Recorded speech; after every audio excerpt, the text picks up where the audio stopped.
이스라엘의 번성 속에 나타난 하나님의 섭리에 대해서 이 시간 같이 은혜를 나누고자 합니다.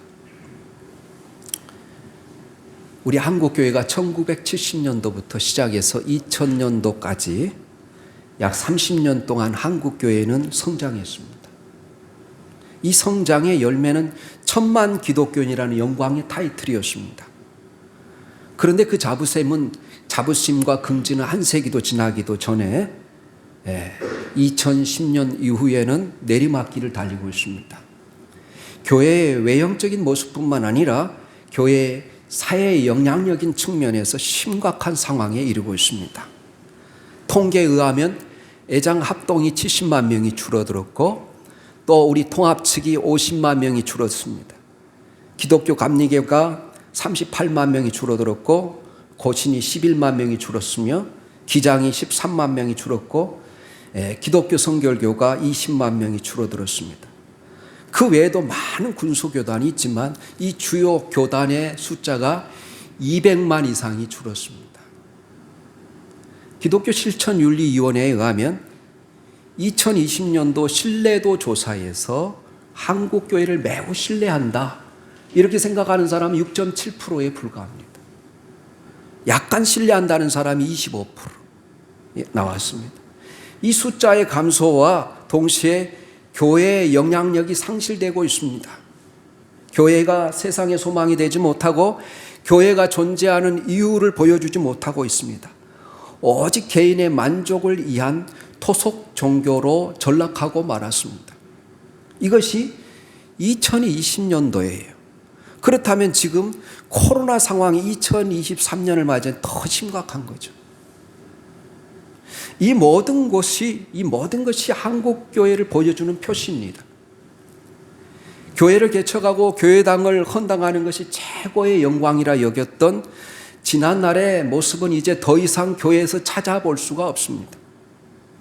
이제는 건물 없는 교회, 흩어진 교회, 선교적 교회라는 이름으로 교회가 세워지고 또 사라지고 있습니다.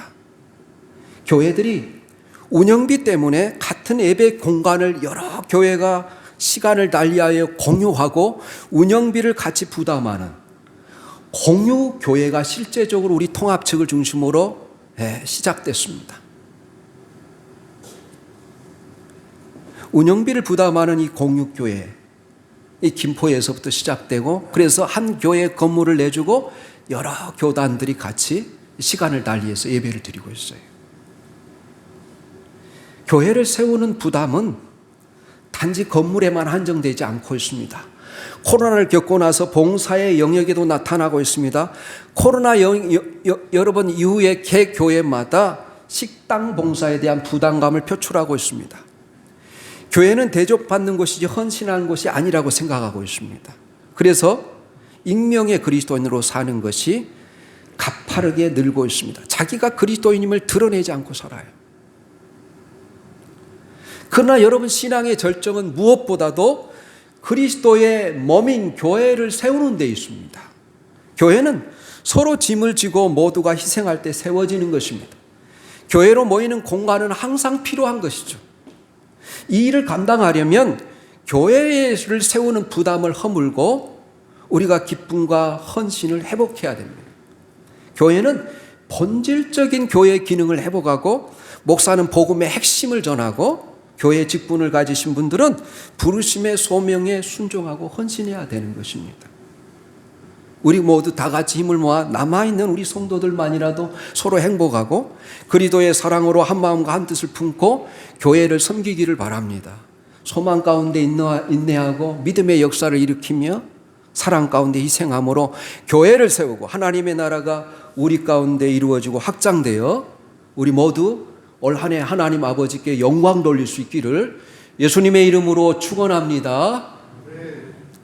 여러분 오늘 우리는 본문을 통해서 우리 인생에서 경험하는 번영과 그 속에 담겨진 하나님의 섭리를 이해하기 위해서 매우 중요한 본문이 실제적으로 이스라엘 역사 가운데 나타났던 출애굽이에요. 출애굽기. 여러분 출애굽기 역사의 첫 무대가 된 이 번영과 고통의 드라마를 생각해 보고자 하는 것입니다. 오늘은 먼저 번영과 하나님의 섭리를 살피고 다음 주에는 고통과 하나님의 섭리에 대해서 생각해 보고자 하는 것입니다. 이 성적이 매우 불량한 한 학생이 있었어요.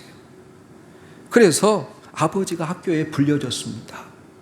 그래서 담임 선생님이 그 학생의 아버지와 그 아들의 성적에 대해서 상담을 하고 있었습니다. 마침 역사 과목을 가르치고 있었던 담임 선생님에게 학생 아버지가 묻습니다. 선생님, 그런데 선생님이 가르치는 그 역사 과목에 우리 아들의 성적은 어떻습니까? 그랬더니 선생님이 다시 묻습니다. 아버님께서는 학교 다니실 때 어떻게 하셨습니까? 이 어린 선생님의 반문을 듣고 아버지는 머리를 극적이면서 저야 뭐 형편없었지요. 그러자 담임 선생님이 이렇게 대답합니다. 역사는 반복되는 것입니다. 그렇습니다. 역사는 반복되는 거예요. 해 아래 새 것이 하나도 없습니다. 솔로몬이 그렇게 말했어요. 똑같은 일들이 반복되는 거예요. 그래서 우리는 과거의 역사를 통해서 이 과거의 역사를 우리가 반성하고 또 생각해 보므로 오늘을 어떻게 살 것인가를 생각하는 거예요. 그런 의미에서 출애굽기는 우리에게 매우 유익한 교훈을 주고 있습니다. 우리가 창세기하고 출애굽기를 정확히 이해해도 구약 전체를 이해했다고 말할 수 있어요. 먼저 여러분, 오늘 출애굽기 1장 1절 7절에 나타난 이 번영의 섭리, 번영의 무대를 보여주고 있습니다.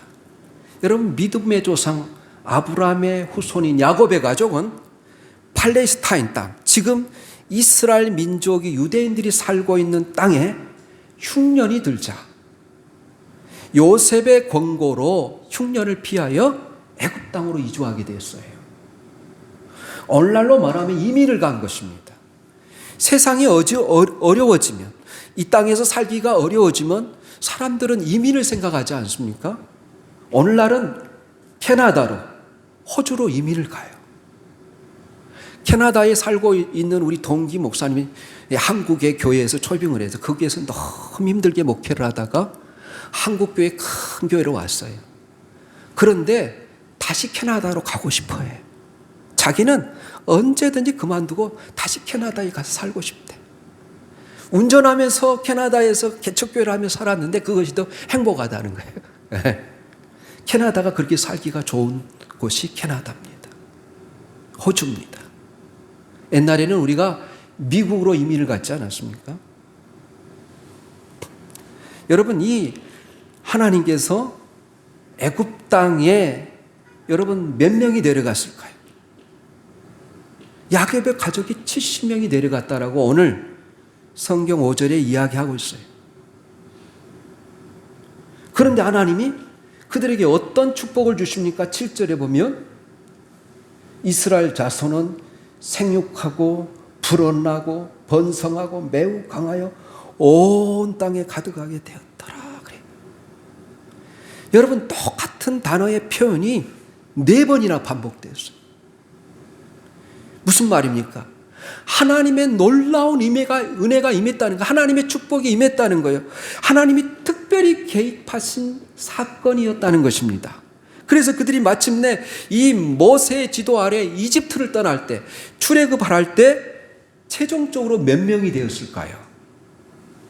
아무도 정확하게 알 수는 없지만 출애굽기 12장 37절에 의하면 그들이 홍해를 건너기 전에 숫곳에 장막을 치는데 그때 유아들과 여자들을 제외하고 20세 이상의 장정만 60만이었다. 그렇게 이야기해요. 그러니까 유아들과 여자들을 합하면 약 200만 명까지도 추측할 수 있는 거예요. 여러분, 70명이 내려가서 200만 명이 됐어요. 이것은 한 국가 규모의 숫자라고 할 수 있습니다. 여러분, 기근으로 말미암아 애굽으로 내려간 지 430년 만에 이루어진 일이에요. 이렇게 크게 번영을 허락하신 이유가 어디에 있을까? 오늘 생각해 보는 거예요. 우선 이스라엘 자손들의 이렇게 크게 번성하고 여러분 엄청난 많은 숫자가 불어나게 된 원인 중에 하나는 하나님이 그들의 조상들 아브라함과 이삭과 야곱에게 계속해서 약속하신 말씀이 이루어졌다는 거예요. 여러분 창세기 12장 1절 2절의 말씀이 무엇입니까? 너는 너의 친척 본토 아비 집을 떠나 내가 내게 지시할 땅으로 가라. 그리하면 내가 너로 큰 민족을 이루고 내게 복을 주어 내 이름을 창대하게 하리니 너는 복이 될지니라 그랬잖아요. 그뿐만이 아니라 하나님께서 아브라함에게 매 장마다 나타나셔서 엄청나게 그들의 자손에 번성할 것이라 축복을 합니다. 여러분 창세기 13장에 보면 그의 조카 롯이 소돔과 고모라 땅을 선택해서 갔을 때 아브라함이 크게 절망하고 있었는데 하나님이 나타나셔서 아브라함아 동서남북을 바라보라. 내가 내 자손을 티끌과 같이 많게 하리라. 그렇게 약속해요. 여러분 창세기 14장에 여러분 조카 롯이 빼앗겼는데 그 조카 롯을 여러분 전쟁에서 이기고 돌아와요. 그런데 그들이 아마 아브라함에게 복수할까 봐 큰 두려움에 쌓였어요. 그래서 창세기 15장 1절이 아브라함아 아브라함아 두려워하지 말라. 나는 너의 방패여 너의 지극히 큰 상급이니라 말씀하세요. 그러면서 밤 하늘을 바라보라. 저 하늘에 수많은 별들을 너는 셀 수 있느냐? 내가 내 자녀들을 저 하늘의 별들처럼 너희에게 많은 자녀를 주겠다. 그때 자녀가 한 명도 없었어요. 아브라함에게만 그렇게 약속했을까요? 이삭에게 창세기 26장부터 이삭이 등장하는데 이삭에게도 똑같은 말을 해요. 야곱에게는 창세기 46장에 여러분 2절 3절에 또 똑같은 언약을 하십니다. 그렇습니다.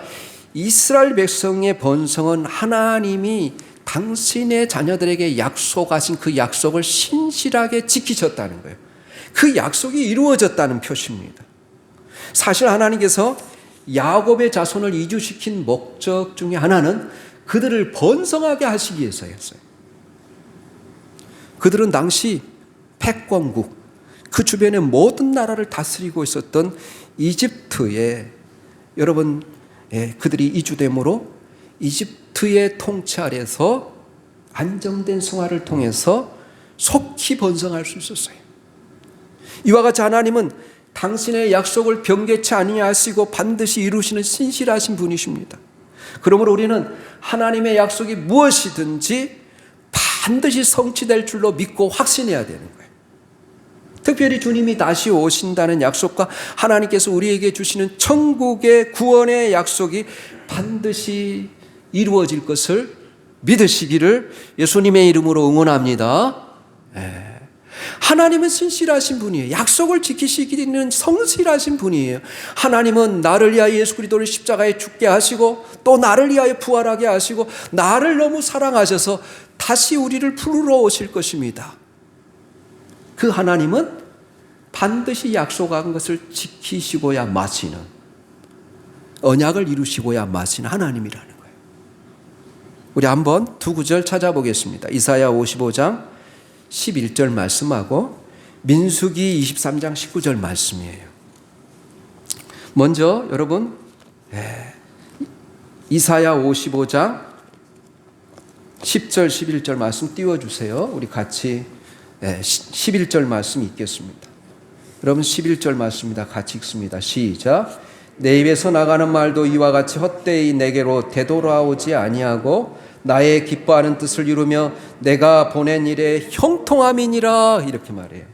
그 앞에 무슨 말이냐면 이는 비와 눈이 하늘에서 내려서 그리로 되돌아가지 아니하고 땅을 적셔서 소출이 나게 하고 싹이 나게 하고 파종하는 자에게 종자를 주며 먹는 자에게 양식을 준과 같이 내 입에서 나가는 말은 반드시 하나님께서 그 일을 이루시고야 마시겠다. 그런 뜻이.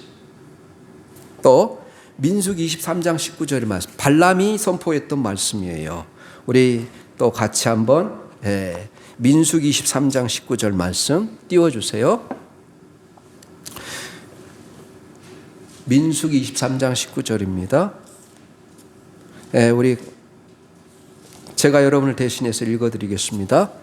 하나님은 사람이 아니시니 거짓말을 하지 아니하시고 인생이 아니시니 후회가 없으시도다. 어찌 그 말씀하신 바를 행하지 않으시며 하신 말씀을 실행하지 않으시라. 하나님은 그래서 약속을 반드시 이루신다는 거예요. 그래서 우리가 약속을 붙들고 기도하는 기도가 가장 놀라운 기도예요. 그 다음에 둘째는 하나님께서 이스라엘을 이렇게 번성하게 하시는 이유 중에 하나는 고통을 보상하시는 하나님의 선하심의 역사라는 거예요. 하나님은 자기 백성들이 고통만 수고만 하기를 원하시지 않습니다. 하나님의 원래 축복은 뭐냐? 여러분 창세기 1장 28절에 하나님이 남자와 여자를 하나님의 형상으로 창조하시고 뭐라 그래요? 땅을 정복하라. 땅에 충만하라. 땅을 다스리라 그래요. 하나님이 사람을 창조하시고 제일 먼저 복을 주셨어요. 번성의 복을 약속하십니다. 여러분 고린도후서 8장 9절에 보면 우리 주 예수 그리스도의 은혜로 너희가 알거니와 부요하신 자로서 너희를 위하여 가난하게 되시면 그의 가난함으로 말미암아 너희를 부요하게 하려 하심이라 그렇게 말해요. 신명기 28장에 보면 여러분 들어가도 나가도 복을 받고 성읍이 복을 받고 떡반죽 그릇이 복을 받고 내 자녀들이 복을 받고 내 생축들이 모든 가축들이 복을 받고 내가 손으로 하는 모든 일들마다 하늘의 보고를 열어주셔서 너에게 복을 주실 것이라. 이렇게 약속하시고 계세요. 제가 가장 좋아하는 말씀 로마서 8장 28절에 보면 우리가 알거니와 하나님을 사랑하는 자 곧 그 뜻대로 부르심을 입은 자들이 모든 것이 합동하여 선을 이루시느니라. 여러분 이것은 신약의 말씀이지만 구약과 신약을 관통하는 하나님의 백성을 향한 일관성 있는 하나님의 섭리라고 할 수 있습니다. 그러므로 이것은 하나님의 백성들이라면 누구나 주장할 수 있는 약속이고 실제로 모든 시대를 통틀어서 그리스도인들에게 이 말씀만큼 사랑받은 말씀이 없습니다. 이것은 바울의 인생관이었고 그리고 바울을 쫓아 오늘날 기독교를 믿는 모든 사람들에게 낙관적인 인생관. 하나님이 우리가 실수한다 할지라도 모든 것을 합력하여 선을 이루신 하나님. 우리가 인생을 살다 보면 누구나 애 없이 고통이 찾아올 수 있습니다. 믿는 사람들도 고통이 찾아옵니다.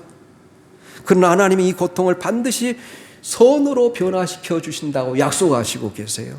그 선을 자기 시대에 보상받지 못한 사람들도 혹 있을지라도 심판날에는 하나님 나라에는 반드시 그 고통을 선으로 보상하여 주실 것입니다. 뿐만 아니라 하나님을 사랑하는 자, 그분의 뜻대로 부르심을 입은 자들에게는 반드시 이 땅에서 좋은 곳으로 보상하여 주시고 우리의 행복과 유익을 위하여 일하신다는 사실을 믿으시기를 예수님의 이름으로 권면합니다. 그래서 하나님이 이스라엘 백성들에게 이 번성을 허락하시는 것은 그들의 고통에 대한 보상이에요. 여러분 창세기 마지막 무대에서 보면 야곱의 자녀들이 무척 고통스러운 상황에 처해 있었습니다. 흉년으로 인하여서 경제적인 고통뿐만 아니라 여러 가지 심리적인 고통을 겪습니다. 그러나 하나님은 고통을 받고 있는 이 가족 중에서 한 사람을 먼저 애굽 땅으로 내려가게 하죠. 누구였습니까? 요셉이었습니다. 노예로 팔려간 요셉은 말할 수 없는 억울함을 당합니다. 그러나 그것이 하나님의 백성들, 야곱의 일가의 고통을 보상하시려는 하나님의 선한 손길이었음을 누가 그때 당시에 상상할 수 있었겠어요. 그러나 창세기의 가장 감동적인 한 장면은 요셉이 자기를 팔았던, 자기를 죽음의 사지에 몰아넣었던 형들을 애굽의 권자에 의해서 총리로서 만나는 이 결정적인 순간에 그들에게 고백한 내용이 있어요. 뭐라고 말합니까? 당신들이 나를 이곳에 팔았으므로 근심하지 마소서, 한탄하지 마소서. 하나님이 생명을 구원하시려고 나를 당신들 앞서 보내셨나이다. 그렇게 고백해. 당신들이 나를 이곳에 팔았다고 걱정하지 마소서. 내가 형님들을 복수하지 않을까 걱정하지 마소서. 나를 이곳에 팔았다고 해서 걱정하지 마소서. 하나님이 우리 가족의 생명을, 또 우리 민족의 생명을 구원하시려고 나를 당신들보다 앞서 보내셨습니다. 이렇게 고백해요. 이 말씀이 여러분 창세기 45장 5절에도 나오고 창세기 50장 15절에도 나오고 창세기 45장 여러분 5절 이하에 보면 또 나와. 계속해서 이 말이 반복돼요. 이 고백은, 이 요셉의 고백은 하나님의 섭리와 하나님의 인도하심과 다스림이 이 모든 것이 하나님의 주권에 달려있다는 요셉의 믿음의 고백이에요. 어떤 고통도 하나님의 섭리를 떠나서 우연히 맹목적으로 우리에게 고통 자체를 가하기 위해서 하나님의 백성들의 삶에 그 시련이 허용되지는 않는다는 거예요. 당시에는 우리가 시련을 당할 때 고통이며 불행이며 여러분 말할 수 없는 아픔이 되어 가슴을 찢습니다. 그러나 우리는 모든 것 배후에 하나님의 선하신 섭리가 역사하고 있음을 믿어야 합니다. 그리고 마침내 요셉에게 그날 찾아와 이런 감동적인 고백을 하도록 하지 않습니까? 여러분 7절 8절 45장 7절 8절이 또 이렇게 말해요. 하나님이 큰 구원으로 당신들의 생명을 보존하고 당신들의 후손들의 생명을 세상에 두시려고 나를 당신들 앞서 보내셨나니 그런즉 나를 이리로 보낸 자는 당신들이 아니요 하나님이시라. 하나님이 나로 바로의 아비를 삼으시며 그 온 집의 주인으로 삼으시며 애굽의 온 땅의 치리자로 삼으셨나이다. 이것이 이 하나님의 섭리와 하나님의 다스림과 인도하심에 대한 요셉의 믿음의 고백이에요. 왜 우리 인생이 어느 때 번영이 찾아옵니까? 하나님은 그동안 우리가 흘린 눈물을 아세요. 우리가 괴로웠던 가슴을 아세요. 또 우리가 지나야 했던 어둠의 터널의 그 고독을 아세요. 그리고 하나님은 마침내 선으로 우리의 삶에 유익한 것으로 보상해 주신다는 거예요. 그러므로 여러분의 생애에 번영이 찾아오고 좋은 일들이 일어나거든 하나님을 찬양하십시오. 하나님께 감사하십시오. 지난날의 나의 눈물과 고통을 아시는 하나님이 이제는 그의 선하심으로 후히 보답하시고 앞으로도 더 크게 보답하실 것이라는 그 믿음을 가지고 하나님의 은혜에 찬송하며 감사할 수 있기를 바랍니다. 우리 하나님이 어떤 하나님인지 우리 한번 또 시편 30편 5절 11절 2절 말씀 여러분 찾아서 띄워주시면 있겠습니다. 아까 여러분 제가 선포했던 말씀이에요. 우리 같이 한번 읽겠습니다. 시편 30편 5절 11절 2절 봅니다. 시작. 그 노여움은 잠깐이요 그 은총은 평생이로다. 저녁에 울음이 깃들을지라도 아침에는 기쁨이 오리로다. 주께서 나의 슬픔이 변하여 내게 춤이 되게 하시며 나의 베옷을 벗기고 기쁨을 띠띠우셨나이다. 이렇게 말해요. 전도서 7장 14절에 솔로몬이 뭐라고 그래? 형통한 날에는 즐거워하고 기뻐하라. 괴로운 날에는 너 자신을 생각해라. 그 괴로운 날에는 우리 자신을 생각하고 반성하는 시간을 갖고 형통한 날에는 기뻐하며 찬양하라는 거예요. 세 번째로 하나님께서 이스라엘 백성을 번성하게 한 것은 공동체 안에 하나님의 뜻을 이루고자 하신 하나님의 선하신 역사였다는 거예요. 여러분 창세기는 한 족장들 아브라함, 이삭, 야곱 이 족장들을 통해서 일하시고 섭리하신 하나님이에요. 출애굽기에서는 이스라엘이라는 민족 공동체 가운데 역사하신 하나님을 이야기해요. 출애굽기부터는 이제 하나님께서 한 사람에게 역사하신 하나님이 아니라 여러분 이스라엘의 광야 교회, 여러분 광야를 지나는 이스라엘 백성들을 성경의 표현에 의하면 광야교회라고 이야기하지 않습니까? 이 광야교회 가운데 역사하시는 하나님을 이야기하고 있어요. 그러니까 여러분, 우리 한 개인이 하나님을 만날 수도 있지만 하나님께서 두세 사람이 모이는 그곳에 함께 하신다고 말씀하신 것처럼 우리 경인 공동체 가운데 역사하시고 구원을 베푸신 하나님에 대해서 이야기하는 거예요. 여러분, 출애굽기는 두 개의 큰 사건으로 나누어질 수 있어요. 하나는 뭐냐면 하나님께서 이집트로부터 바로의 여러분 압제와 노동으로부터 이스라엘 백성들을 구원하신 이야기. 또 하나는 가장 놀라운 사건은 그들이 시내산에 이르렀을 때 하나님께서 그들에게 계명과 십계명을 주시고 하나님이 그들과 피로 언약을 합니다. 하나님이 그들의 하나님이 되고 이스라엘 백성들은 하나님의 자녀가 되는 언약식을 하는 거예요.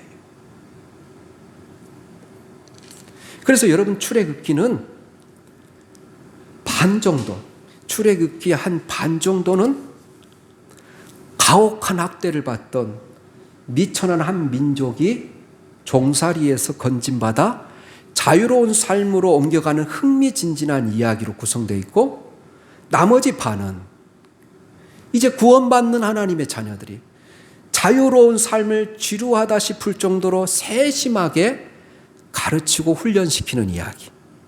이 두 이야기로 출애굽기가 구성되어 있어요. 구원의 이야기는 이들 둘 중 어느 한쪽을 무시할 수 없어요. 하나님께서 우리를 모든 어려움과 시련으로부터, 고난으로부터, 유혹으로부터, 시험으로부터 우리를 구원하시는 이야기.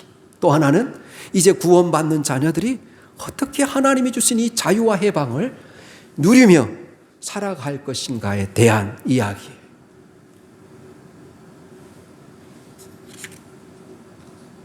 그래서 하나님께서 언약 백성답게, 구원받는 백성답게 살도록 광야에서 훈련을 시키는 거예요, 여러분. 그들을 인도하시고 삶의 모든 필요한 것을 공급하시는 분이 하나님이심을 기억하고 광야의 40년 동안 하나님을 바라보도록 훈련시켜요. 그래서 하나님께서 인간 목자 모세를 택하시고 이스라엘 지도자로 삼으시고 많은 기적과 표징을 통해서 그들과 함께 하심을 보여주는 사건, 이스라엘의 실제적인 역사 가운데 있었던 사건, 이 사건을 통해서 우리로 하여금 구원받는 자녀들이 어떻게 살 것인가를 이야기하는 사건이 출애굽기예요. 그래서 이스라엘 백성을 향한 이 공동체적인 섭리의 목적이 무엇입니까? 이스라엘 민족을 강력한 민족의 공동체로 키워서 다시 역사의 그 중심에 세우려고 하시는 하나님의 목적이 있었어요. 그래서 여러분, 시내산에 이르렀을 때 하나님께서 그들에게 약속합니다. 너희가 내 말을 잘 듣고 순종하면 너는 세계 열방의 제사장의 나라가 될 것이요, 너를 축복의 통로로 삼아주겠다, 그렇게 말해요. 그래서 그들은 여러분, 그들을 역사의 무대 가운데 하나님께서 세우시기 위한 하나님의 축복이었습니다. 그들은 애굽 땅에서 여러분 어디에서 살았습니까? 요셉을 통해 야곱의 자녀들이 바로 앞에 섰을 때 어떤 땅을 선물로 주셨습니까? 고센 땅, 이집트의 고센 땅을 선물로 주십니다. 요셉이 자기 형제들에게 코치를 해요. 바로 앞에 이르러서 바로가 어떤 땅을 줄 것인가 여러분들에게 말할 때 고센 땅을 주세요, 이렇게 요청하라고 요셉이 코치를 해요. 애굽 사람들의 여러분 주업이 무엇이었는지 여러분 아시지 않습니까? 그들은 나일강이 있었어요. 그래서 나일강으로 인해서 항상 풍족함을 누렸던 땅이 이집트예요. 그래서 대부분의 이집트 사람들은 농사를 지었어요. 그 당시 농사를 짓는 사람들은 목축업을 하는 사람들을 무시했습니다. 애굽 사람들은 목축업에 종사하는 사람들을 냄새를 풍기는 사람들이라고 천시했어요. 우리가 어느 날도 차를 몰고 가다가 축산 농지 근방에 이르면 문을 다 닫을 수밖에 없지 않습니까? 냄새를 풍기는 사람들이라. 그래서 이스라엘 백성들은 그 비옥한 고생 땅에서 여러분 편안하게 살아갈 수 있었어요. 왜냐하면 이집트 사람들이 요셉이 살아있는 동안에는 간섭하지 않았어요.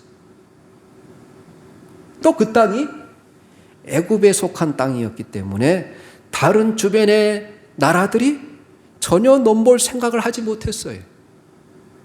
마음대로 자유와 번영을 누릴 수 있는 땅이었어요. 그래서 이 고센 땅을 가리켜서 고센 땅에 머물렀던 그 기간을 가리켜서 성서학자들은 이스라엘 민족의 인큐베이터였다, 그렇게 말해요.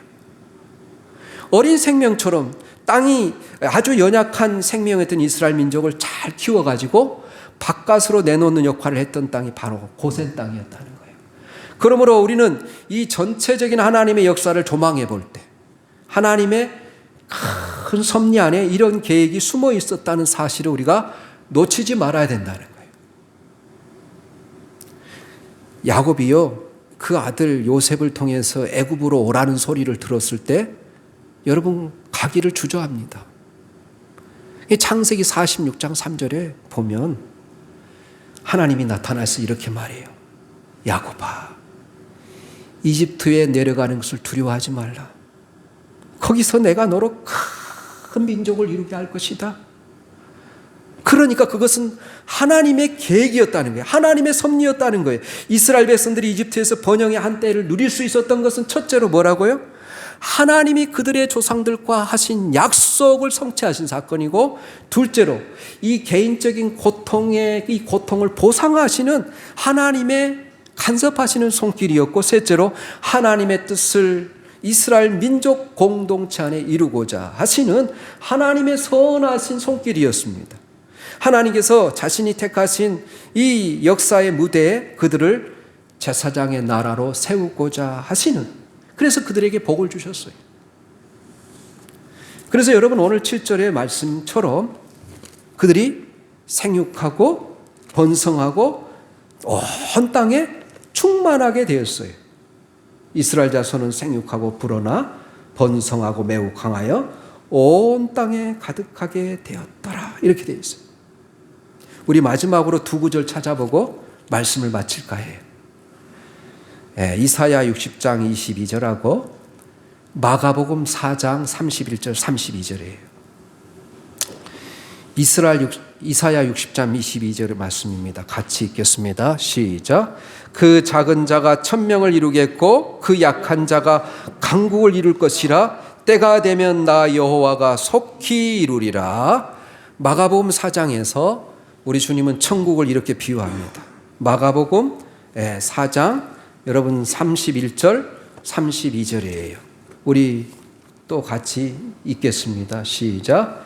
겨자씨 한 알과 같으니 땅에 심길 때는 땅의 모든 씨보다 작은 것이로되 심긴 후에는 자라서 모든 풀보다 커지며 큰 가지를 내나니 공중의 새들이 그 그늘에 깃들일 만큼 되느니라. 그래요. 여러분, 하나님의 나라는, 지금 이스라엘 민족 가운데 시작된 하나님의 나라는 처음에는 미약해 보여도 나중에는 장대하게 될 것을 보여주는 거예요. 신약 교회는 예수님의 12제자로 시작됐어요. 아주 미약하게 시작됐지만 나중에 로마를 복음으로 정복합니다. 그리고 지금은 세계 인구가 80억인데 25억이 예수 그리스도를 구주로 믿고 있어요.